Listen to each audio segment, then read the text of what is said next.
Hello guys! So ayun, finally nandito na kami sa area. So maya maya mag-snorkeling na kami. So ayusin lang namin yung gamit namin. So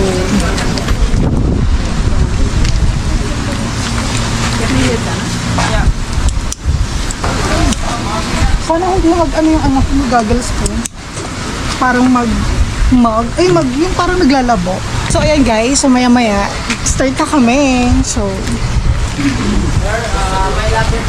apat lang kami. So, fight.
Hello mga ka-Diyos, so ayan finally tapos na kami sa snorkeling namin and then maya maya punta na kami ng canyoneering. So my God, yung canyoneering for sure yung talaga bakbakan din yun pero yung experience ko dito sa snorkeling namin soba talagang my God, talagang babalikan kasi yung pagdidive doon talaga hindi yung pabebe kundi talagang pang-professional dive ang gagawin mo talaga doon para ma-achieve mo yung magagandang shot at saka yung encounter mo with the sardines at saka pawikan. My God, talagang gusto ko pa ulit siya ma-experience. So ayun.